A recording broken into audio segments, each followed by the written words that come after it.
नमस्कार, मराठी अपडेट गुरु या यूट्यूब चॅनलवर संपूर्ण महाराष्ट्रातील लाडक्या बहिणींचं मी ओमकार आपल्या चॅनलवरती हार्दिक स्वागत करतो। मुख्यमंत्री माझी लाडकी बहीण योजनेसंदर्भात अगदी प्रॉपर आणि खात्रीशीर माहिती देण्याचं काम आपल्या चॅनलवरती केलं जातं।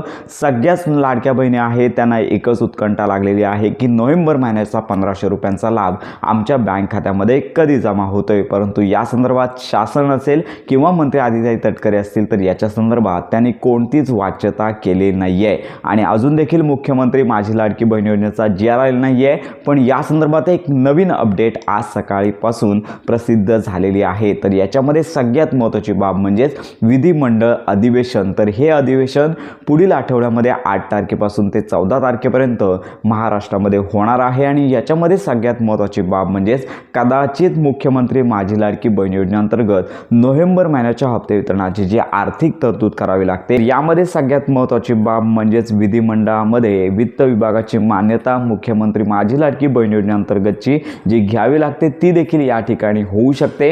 सन्माननीय उपमुख्यमंत्री असतील तर यांच्या अंतर्गत जी वित्त विभागाची मान्यता आहे ती देखील शासकीय निर्णयाद्वारे याच काळामध्ये प्रसिद्ध होण्याची शक्यता आहे। म्हणजेच लक्षात घ्या की सर्वप्रथम शासकीय मान्यता वित्त विभागाची घ्यावी लागते, त्याच्यानंतर GR प्रसिद्ध होतो आणि त्याच्यानंतर लाडक्या बहिणींना हप्ते वितरणासंदर्भातली घोषणा मंत्री आदित्य तटकरे करतात। त्यामुळे सध्या तरी आज विधिमंडळाचं जे वेळापत्रक आलेलं आहे त्यामुळे याच्यामुळे मुख्यमंत्री माझी लाडकी बहीण योजनेअंतर्गत हप्ते वितरणाचा GR असेल किंवा शासकीय मान्यतेचा निर्णय पुढील आठवड्यामध्ये होण्याची शक्यता वर्तवण्यात येत आहे। कारण का या संदर्भात मंत्री आदित्य तटकरे असेल किंवा प्रशासन असेल कोणताच खुलासा करत नाही आहेत। त्यामुळे लाडक्या बहिणींच्या समोर मोठा प्रश्न आहे की नोव्हेंबर महिन्याचा हप्ता कधी जमा होणार। हप्ता तर तुम्हाला मिळणार एवढं कन्फर्म आहे, पण आता तुम्हाला 1 आठवड्यापर्यंत अधिक प्रतीक्षा करावी लागू शकते। तर आपण या संदर्भात माहिती घेतच आहोत। माहिती मिळाल्यानंतर संपूर्ण अपडेट आपल्या चॅनलवरती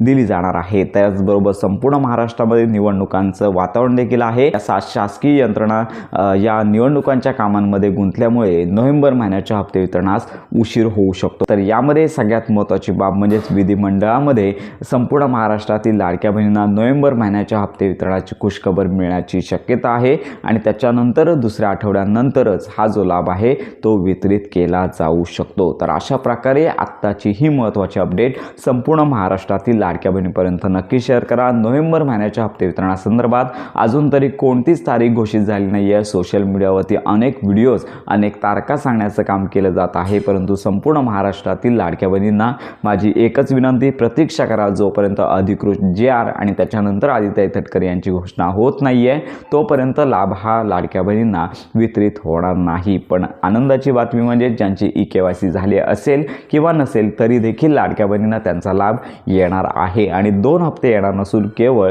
नोव्हेंबर महिन्याचाच लाभ मिळणार आहे। तर अशा प्रकारे ही महत्त्वाची माहिती संपूर्ण महाराष्ट्रातील लाडक्या बहिणींपर्यंत नक्की शेअर करा। योजनांसंदर्भात खात्रीशीर माहितीसाठी आपल्या मराठी अपडेट गुरु या यूट्यूब चॅनलच्या कनेक्टमध्ये राहा।